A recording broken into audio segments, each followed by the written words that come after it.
It's in the news lately. There's a disease called tuberculosis, which most people thought was a thing of the past, and yet we're hearing about it in the news all over again. How come is it coming back, or it never went away? Tuberculosis never left us.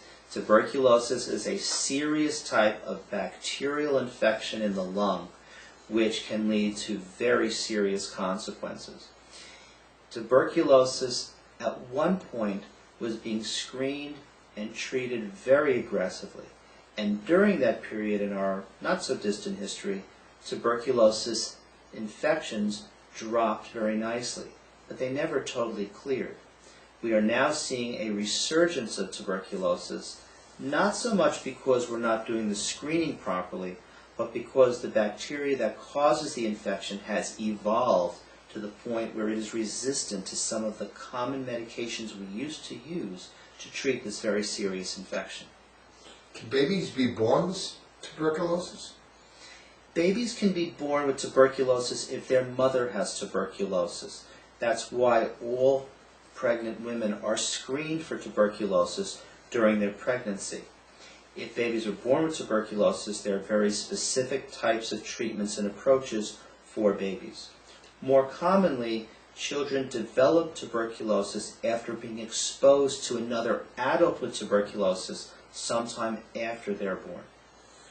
So if you travel to different parts of the world, there are tuberculosis in certain parts of Asia and whatnot, you have to be very, very concerned about this. Is that true? There are parts of this world where tuberculosis is almost epidemic. We would say it's endemic. This means that there are many cases of tuberculosis, and it means that when you travel to those areas of the world, certain precautions and certain additional vaccinations are recommended. We also would test people who are coming from those parts of the world to make certain that they're not bringing tuberculosis into the country and potentially spreading it to other people. So if I get exposed to tuberculosis today, whatever the reason, the test can't be done that day, can it? There are several different types of tests for tuberculosis, but the important thing to realize is none of these tests become positive immediately. It takes a period of time for the body to develop the reaction so that the tuberculosis test can be shown positive. If there's a suspicion of exposure to tuberculosis, we do the test as soon as that suspicion occurs, but if we're still suspicious, we would repeat the test 3 months later, just to be certain that the patient has not been exposed to the bacteria. So if you are exposed to someone in the same area, doesn't mean you're going to get it. Is that true? That is correct. Tuberculosis is contagious, certainly, but not 100%. It takes fairly close contact to someone who's actively shedding the bacteria. In other words, the person needs to be coughing, congested. They need to appear sick in order to be able to spread the bacteria.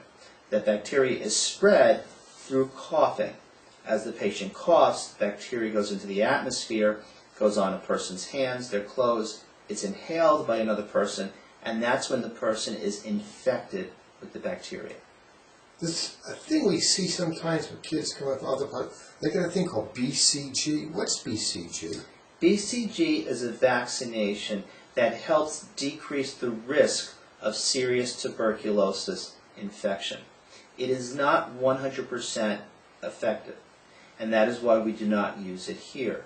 But in areas where tuberculosis is endemic, where there are many cases of it, the protection that BCG affords the population is greater than any risk of the vaccination itself. And so there are areas of the world where BCG is given routinely to children to try to minimize their risk of developing the infection. If someone had a BCG injection, their test for tuberculosis might be false positive? Absolutely. BCG mimics the disease itself in the way the body's immune system reacts to the vaccine. Therefore, if we were to turn around and test that patient in the routine way for tuberculosis, and he had been given BCG some years before, that test may be positive without the patient actually having the infection.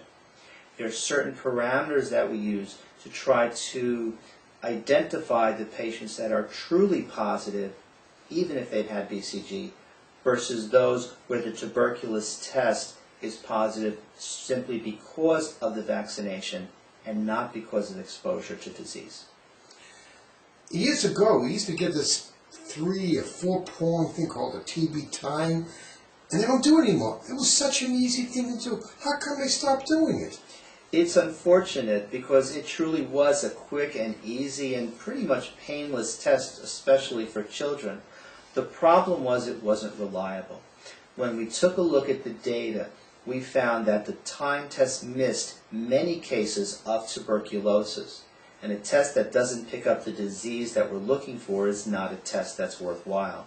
Nowadays we use a test called a PPD. The PPD is a test where the serum is actually injected with a very small needle directly under the skin, raising a bubble. That bubble gets smaller over the first 24 hours, and if the patient actually has been infected with the bacteria, you will then get a raised red mark at the area where the bubble had previously been. That raised red mark is seen between 48 and 72 hours after the test is applied.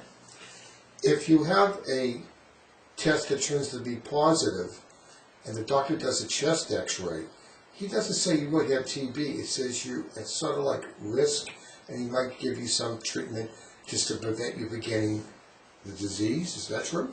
There are 2 different types of disease from TB. There's tuberculosis infection and tuberculosis disease. The first stage of the process is tuberculosis infection. Once the bacteria enters the body is infected, and that's when the test first becomes positive.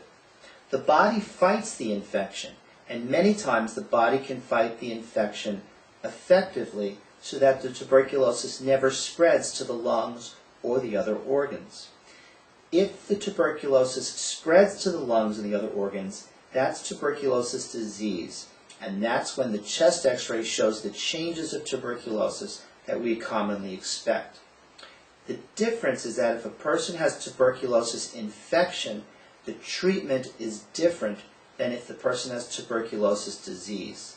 The antibiotics that we use are somewhat different, and the length of treatment is also different. And so we need to differentiate between these two types of infection in order to know how to properly treat the patient. The other thing to realize is that a person with tuberculosis infection is not contagious. The only person who's contagious is the person with the full-blown disease, not the infection itself. Some doctors use the term recent converter, which implies you just have to give a little bit of protection, but it doesn't have the disease. Is that true? Yeah. A recent converter is the same as the person with tuberculosis infection. A recent converter, or a person with tuberculosis infection, has a positive test, has a normal chest x-ray.